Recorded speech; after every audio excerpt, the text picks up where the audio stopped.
Hi, I'm Elif from the Istanbul Chronicle. Today I'm here with Yasmin Crawford, an awarded photographic artist from Pembrokeshire, Wales. She has a degree in geology and a background in microbiology. Her works as an artist have been recognized internationally and gained awards, such as a Silver Award in the Moscow International Photo Awards and winner of the Art of Neuroscience Awards 2021. Welcome, Yas. How are you? I'm good, thank you. Very happy to be here. Thank you for sparing your time. Before we start, is there anything that you would like to add about yourself or your background? Not really. I mean, I'm an associate of the Royal Photographic Society in the UK, and I've retained my fellowship of the Geological Society for interest and for future projects. I'm a director of my own clinical company, and I do a little mentoring. I'm a great supporter of women in sciences and art, but I think particularly in sciences where they're less inclined to engage in those types of roles. Amazing, thank you. Before starting working as an artist, you worked in sales management, operational development, product development, and companies specializing in welfare. Why have you chosen to focus more on the arts rather than your corporate life? And what kind of influences did corporate life have on your works as an artist? Well, I'm still engaged with my corporate life, and as I said, I act as the director for my own clinical company, but it's mainly strategy and corporate activities now, and I spend a lot more time working on my photography work, and I think I decided to leave corporate life only because of an illness. I had a long-term illness, and so it was rather forced upon me. And but during my recovery, I wanted to do something to engage my brain again. So I started an MA in photography at Falmouth University. And I think I really hadn't connected with the artistic side of me at that time. And so it was only by doing the MA I realized that I'd been carrying a camera around with me since I couldn't ever remember. So my scientific background and my lived experience of chronic illness informs my artwork now. Yeah. That's amazing. So, as you mentioned, you also have a background in sciences, but also continue to integrate your passion for science into your works as an artist. In a world where everything is controlled by laws, including science, you're able to defy these limits and create your own synthesis. For viewers who might not know, can you explain what the gray space is? Sure. I mean, the grey space, I mean, I'm working in both the sciences and the arts, but working in the grey space is about working between disciplines. It doesn't really matter what they are, but at the moment I've been working between, art and science, and it's highlighting areas that are hidden or difficult to communicate. I mean, for example, science can often be very difficult to communicate to the outside world, or an illness. So it's sort of working in that space between the two. So it's important for me to visually inform what is hard to understand scientifically, and also to ensure within that grey space that I'm communicating something that's got a global impact. So other than sciences and arts, are there any other examples that you can think of that people can work in the grey space? Yeah, I think there's, I mean, it's going to relate back to medicine, but I know, I've worked with university professors who are working in biological sciences and trying to understand the brain by working with musicians, for example. So because musicians have, understand music as if it were architecture. So if you think about the sounds that resonates in a cathedral when you're playing music, for example, this is very similar to the way in which the brain resonates sound. So at my last discussions with a professor at Cardiff University, he was telling me that he just employed a musician to be part of his PhD team. So that's just one example, but it's incredible progress in collaborations, across disciplines. I guess it makes it kind of more engaging and also creative as well. So that's a beautiful thing. Yeah, definitely. I mean, I think that's something that I've always worked on in whatever profession I've been in, is to work around some sort of creative thinking so that things become less reactionary and more proactive in the way that you approach them. Yeah. Also, in your previous explanation of the gray space, you mentioned about the importance of embracing the ambiguity. Can you talk about the psychological journey that helped you embrace the ambiguous? I think it was through it's been through my life experiences. I think everything that I've come across, I've always been trying to find a different approach or a different way to approach things. And I think that has a lot to do with my upbringing. So I had quite strict parenting and tight rules. And I'm not saying there's anything wrong with that, but when you're looking for answers for things, it's hard to be confined by those rules and regulations, if you like. So I think I've ensured in my future, I'm always looking for something different, and I'm looking for freedom and space, I guess, through knowledge. And I love learning, and learning for me is a bit like having to eat and drink. I'm constantly having to find out something, and it is, for me, it's just a sense of freedom. And I guess that part of the psychological journey. And the other bit is just having lived with a chronic illness, you begin to see things differently, I think. Finding the positive in this chronic illness that you have, that's a really important quality, and in this case a very favorable one, I think. Yeah, thank you. I think you have no choice. You sort of drown in it, or you embrace it. Yeah. Your illness also allowed you to come up with extraordinary pieces of work, and particularly Cognition 9. Can you tell us a bit about the meaning you attributed to Cognition 9, and what were your initial visions for the project and how they evolved?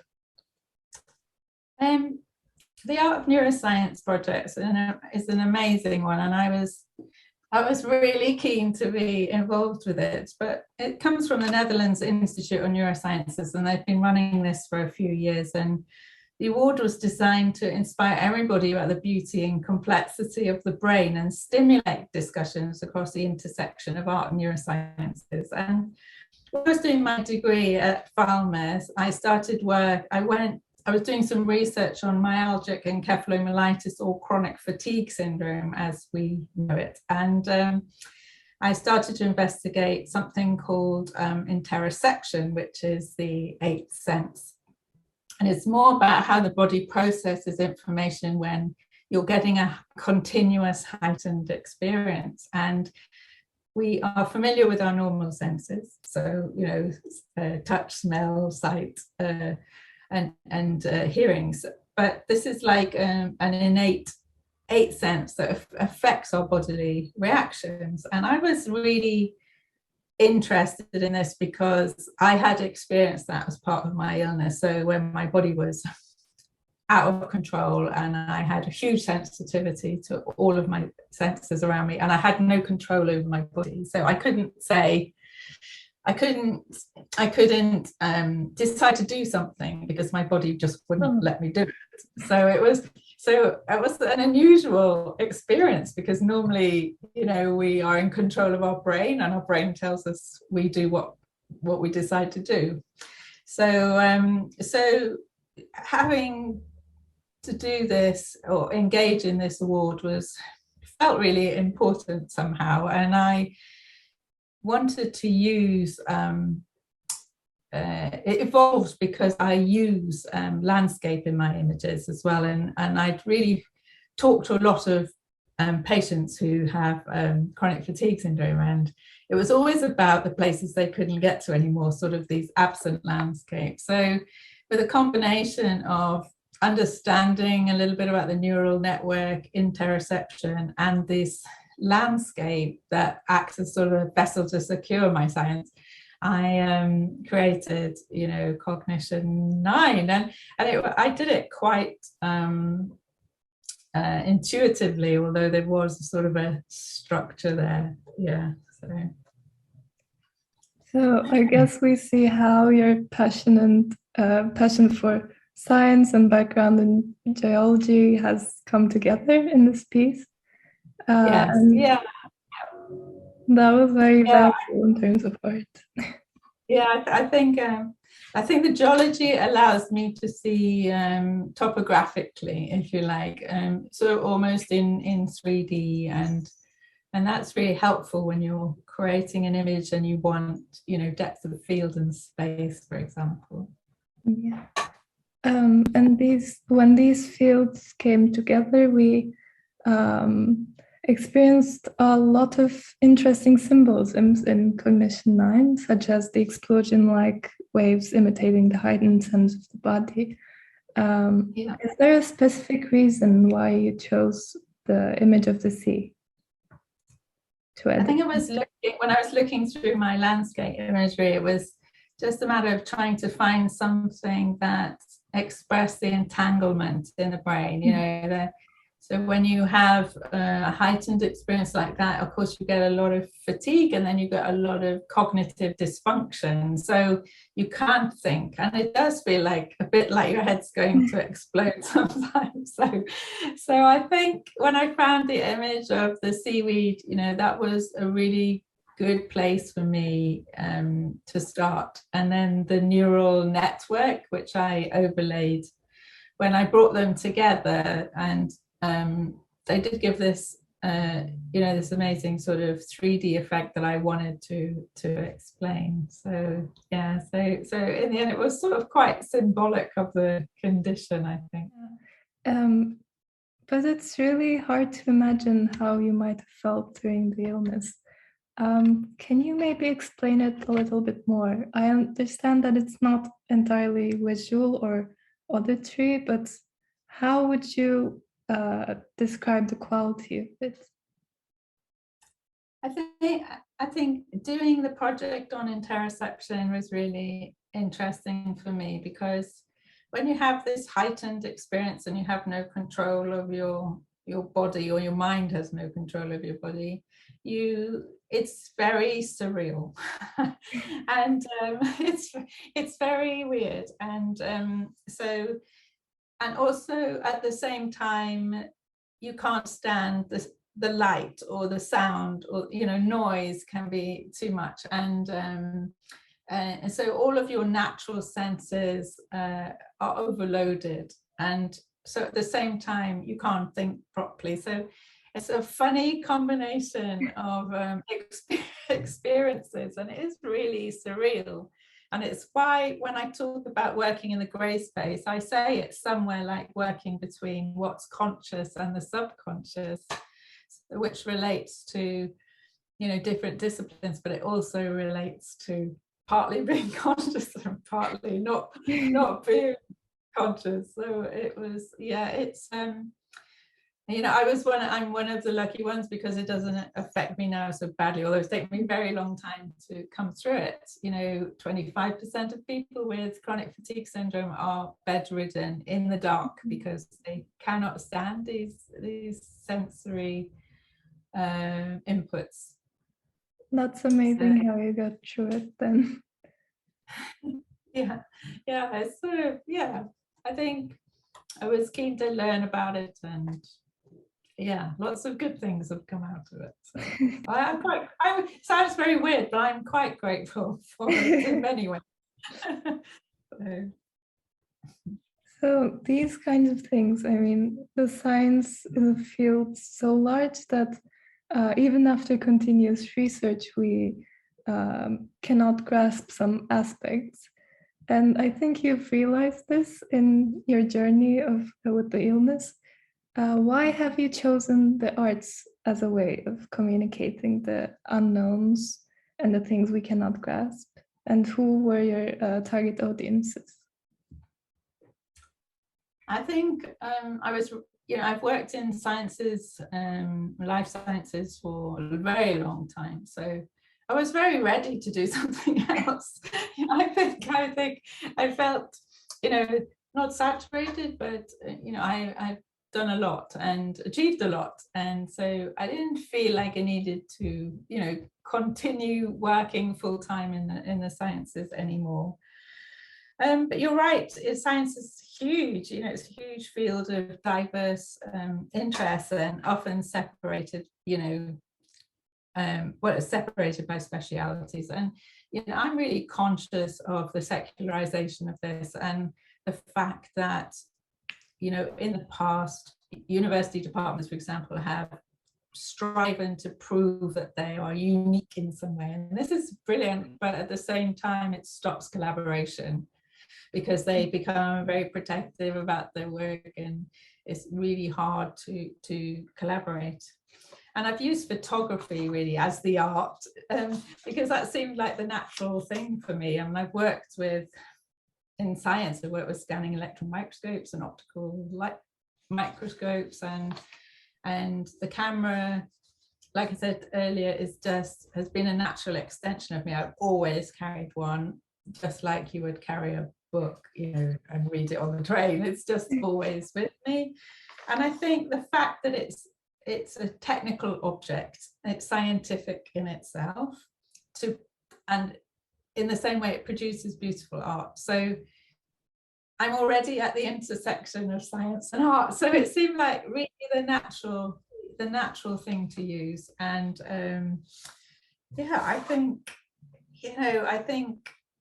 it allows creativity, and it shows that dichotomy between scientists who are very process driven and artists who are very creative and more open in the way that they engage information. So that multidisciplinary, that intersection's been really important, and the camera, provides the perfect place for me to provide that. Although some of my work, it isn't, I do some cameraless work as well, but it's basically based around lens work.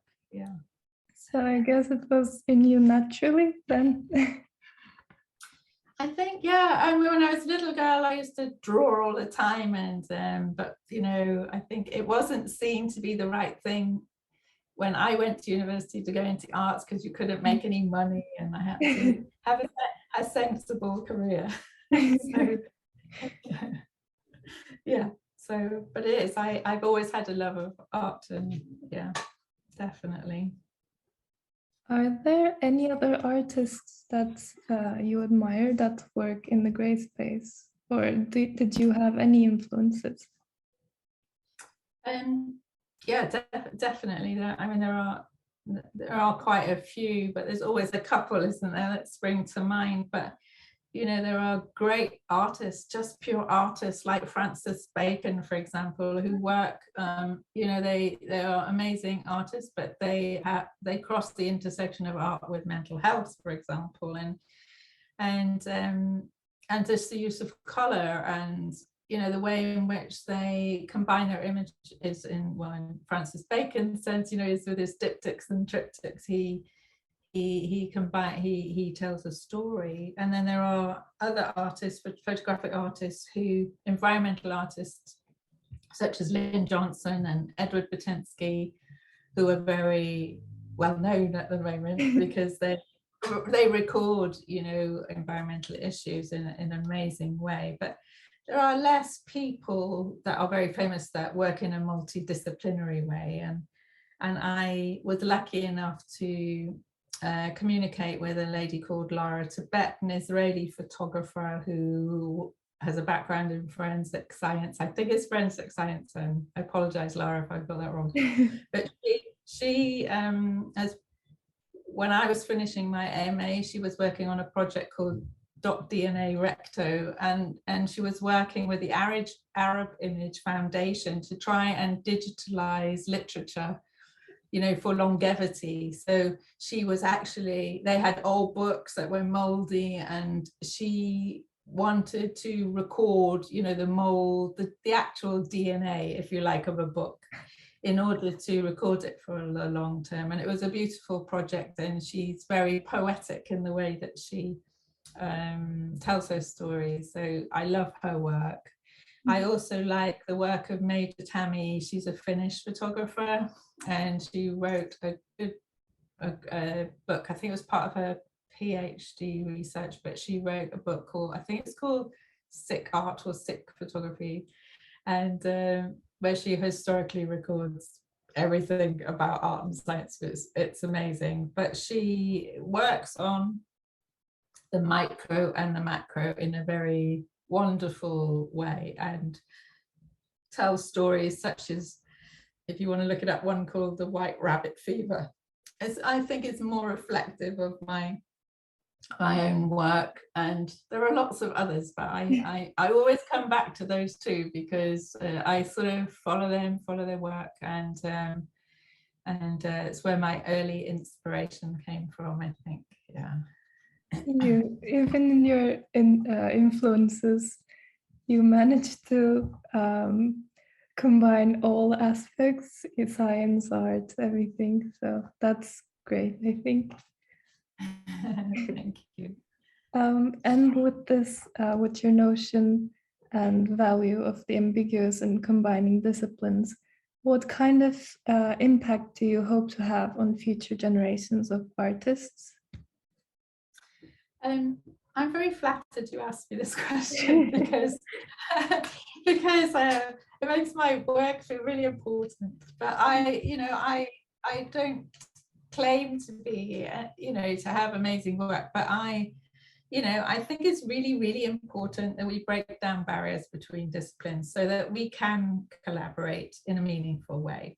And for me, when I've worked in those sorts of situations, agreeing objectives is just on its own is just a challenge. So I think learning to communicate around the project, agree, clear objectives, and then create and tell fabulous stories through fabulous imagery, will really engage people for the future. And if I can help build those collaborations, or my imagery helps in some way, then I feel like I've played a small part in that.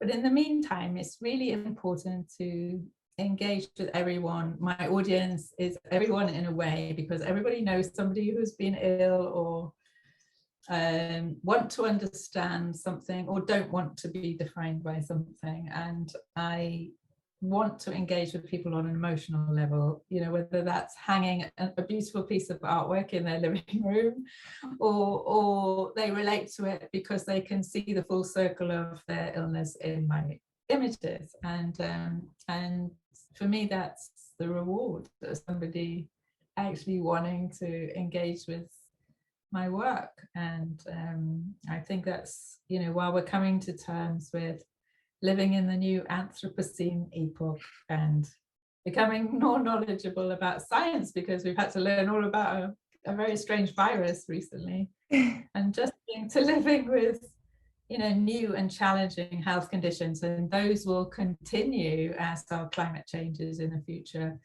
I think we are all becoming more self-educated in that way. And, I hope I'm part of that. Amazing. I think the collaboration you mentioned can also allow more knowledge, new knowledge, and new aspects of knowledge, because it's like an intersection of everything, every field, and it's a really inspiring field of work, I think, the gray space. Yeah. So thank you for your work. It was very inspiring for us. I'm very happy to talk to you, and I wish you, I look forward to hearing it, to hearing it. Or speaking to you again in more detail would be lovely. So thank you. Thank you too for sparing your time. Lastly, before we say goodbye, how or where can our viewers reach you? I'm at Yaz Crawford Photography on Instagram, and they can reach me on my website at yazcrawford.com. And so I'm quite easy to get hold of. And so, yeah, I'm always happy to talk to people as well. So I do get some quite interesting context and comments from patients and different people. So I'm always happy to hear from people. Yeah. Thank you so much for your time and for this opportunity. You're very welcome. Also, good luck on your further works. Thank you, Elif, and good luck with the Chronicle. Thank you so much. Okay.